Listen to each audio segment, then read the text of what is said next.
तुम्हाला तो प्रस्ताव कुठून येतो? डिव्हिजन ते काय करतो, शासन आपल्या दारीमध्ये शासनाचेच पैसे आहेत तेच पैसे त्यांना भरतात नाही भरलेले आहेत बघा विचार. ते बघते तो आपला विषय आपल्या ह्याला जायचा आहे. तो आपण काय करता आपल्याला वाहन उपलब्ध करून मिळणं गरजेचे आहे.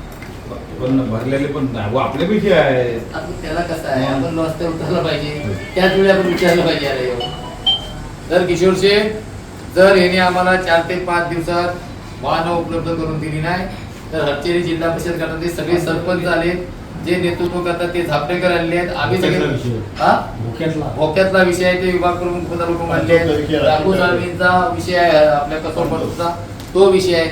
जर यांनी त्याच्यातून मार्ग काढला नाही आणि जर विद्यार्थी शाळेपासून वंचित राहत असतील तर आम्हाला पुढचा योग्य तो निर्णय घ्यावा लागेल जेणेकरून तो तसा वेळ आमच्यावर येऊ नये ही आमची कळकळीची विनंती आहे. म्हणून आम्ही तुम्हाला निवेदन देतो.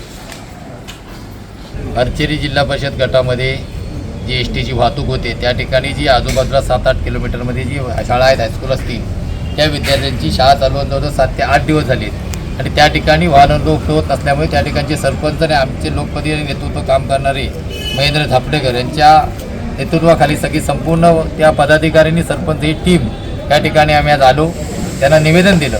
त्या ठिकाणी निवेदन देत असताना जी गैरसोय विद्यार्थ्यांची होती ती गैरसोय होऊ नये त्या जेणेकरून उद्यापासून त्या ठिकाणी वाहनं उपलब्ध करावीत आणि त्या सांगितल्यानंतर तिने आम्हाला असा शब्द दिला की कुठल्यापाशी वाहन आम्ही उपलब्ध करून देणार. जवळजवळ एक आम्ही 7 ते 8 गाड्यांच्या मागण्या केल्या आहेत त्यातल्या 3 ते 4-5 गाड्या आम्हाला उपलब्ध करून देणार असं त्यांना आम्ही शब्द दिला आहे.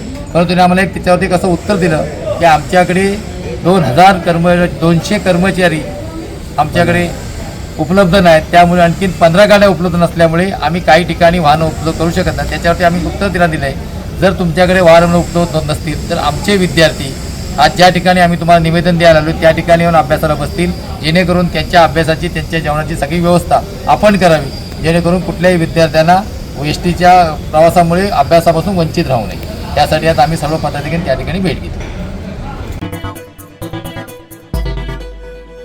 टाइम्स डिजिटलला लाईक करा, सबस्क्राईब करा, शेअर करा आणि बेल आयकॉन दाबायला विसरू नका. पाहत रहा टाइम्स डिजिटल.